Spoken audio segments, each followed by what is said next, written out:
سب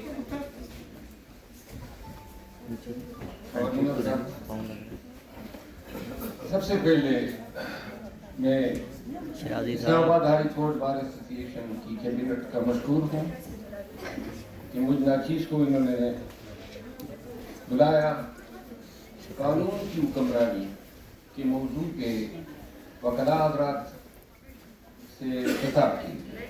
میں مشکور ہوں اسلام آباد بار کونسل کا بھی ہمارے انتہائی محترم راجہ علیم خان عباس صاحب کا کہ انہوں نے بھی اس موقع پہ شرکت فرما کی ہماری عزت افزائی کی ہے. میں سابق صدر اسلام آباد ہائی کورٹ بار نوید صاحب اور جتنے بھی ہمارے وکلاء زعماء آئے ہوئے ہیں سب کا مشکور ہوں کہ آپ نے مجھے عزت افزائی کی. جناب صدر آزاد صاحب نے قانون کی حکمرانی پہ بھی لفظ کی اور راجہ علیم خان عباسی میں آپ کو واضح کر دیں کا تعلق پاکستان پیپل پارٹی سے ہے نظریاتی طور پہ، لیکن آپ نے ان کا موقف سنا جو پیپل پارٹی کا موقف نہیں ہے، کیونکہ وکیل کا موقف ہمیشہ مختلف ہوتا ہے. اگر وہ اس کی پارٹی کا موقف جو ہے وہ قانون کی حکمرانی سے متصادم ہو، انصاف کے حصول سے متصادم ہو، آئین و قانون سے متصادم ہو. یہی وجہ ہے کہ بعض اوقات کچھ ایشوز پہ میں جب کوئی بات کرتا ہوں پارلیمان میں میڈیا کے سامنے تو مجھے اپنے ہی پارٹی کے دوستوں کی تنقید کا سامنا کرنا پڑتا ہے، کیونکہ میں کہتا ہوں اور کہتا آیا ہوں کہ کسی بھی دور میں اگر آپ سے غلطیاں ہوتی ہے تو غلطیوں کے اعتراف کیا جانا یا کرنا اس میں شرمندگی نہیں ہونی چاہیے. اور اگر کوئی غلطی یا کسی کے ساتھ زیادتی ہوئی ہے تو اس زیادتی کو زیادتی کہنا چاہیے. یہ وکیل ہی کر سکتے ہیں اور وکیل ہی کرتے ہیں. اور ایک وکیل ہمیشہ پہلے وکیل ہی رہتا ہے، اس کے بعد جو ہے وہ سیاستدان ہوتا ہے، اس کے بعد جو ہے وہ کسی کا ترجمان ہوتا ہے. ہم 32 سال اس پیشے کو دے چکے ہیں، ہمارے رگ میں ہمارے خون میں اب وہ چیزیں اتنی سرایت کر چکی ہے کہ یہ ممکن ہی نہیں ہے کہ سیاسی یا وقتی مصلحتوں کے لیے ہم کوئی دوسرا راہ اپنا شروع کریں. یہ ناممکن ہے. ہم ہر وقت قانون کی حکمرانی کی بات کریں گے، انسانی بنیادی حقوق کی بات کریں گے. اگر میرے پارٹی کے دور میں کسی کا حق وائلیٹ ہوتا ہے، کسی کے ساتھ زیادتی ہوتی ہے، تو شاید یہ میری ناکامی ہے کہ میں جو ہے اس وائلیشن کو روک نہیں سکا. خواتین و حضرات، موضوع ہے قانون کی حکمرانی، rule of law. What a rule of law is? Simplest definition of the rule of law is that rule of law is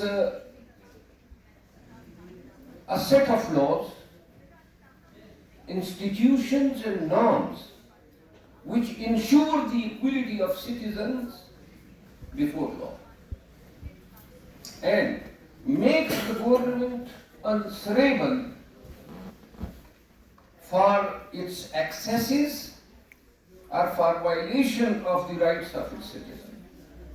یعنی کہ قانون کی حکمرانی یہ کہتی ہے سادہ ترین تعریف کہ ایک معاشرے کے تمام شہری جو ہیں قانون کی نظروں میں برابر ہے اور ان کے حقوق اگر ریاست جو ہے وائلیٹ کرتی ہیں تو وہ ریاست یا وہ حکومت جو ہے وہ اکاؤنٹیبل ہے اپنے ان افعال کے لیے.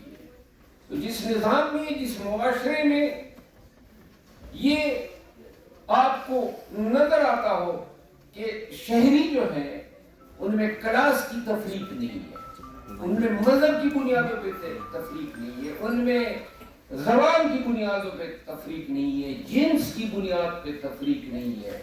جس طرح ہمارا آئین پاکستان کہتا ہے آرٹیکل 4، جس طرح ہمارا آئین کا آرٹیکل 25 کہتا ہے equality before law that is guaranteed under Article 4.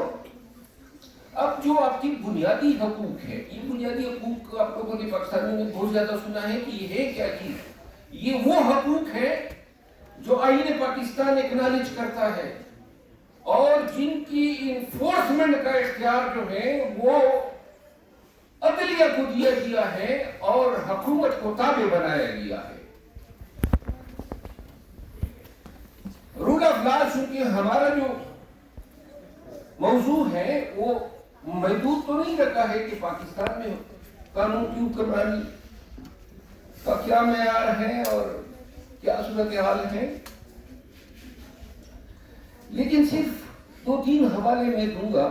یہ ہے بنیادی طور پہ ایک ایکیڈیمک پاس، اور ایکیڈیمکلی دیکھنا پڑتا ہے، دنیا کی تاریخ کا ملاحظہ کرنا پڑتا ہے۔ آپ کو شاید علم نہ ہو، وہ ہے پلیز، آپ کو علم نہ ہو، لیکن یہ قانون کی حکمرانی یہ آپ سب کو، ہم سب کو ماننی چاہیے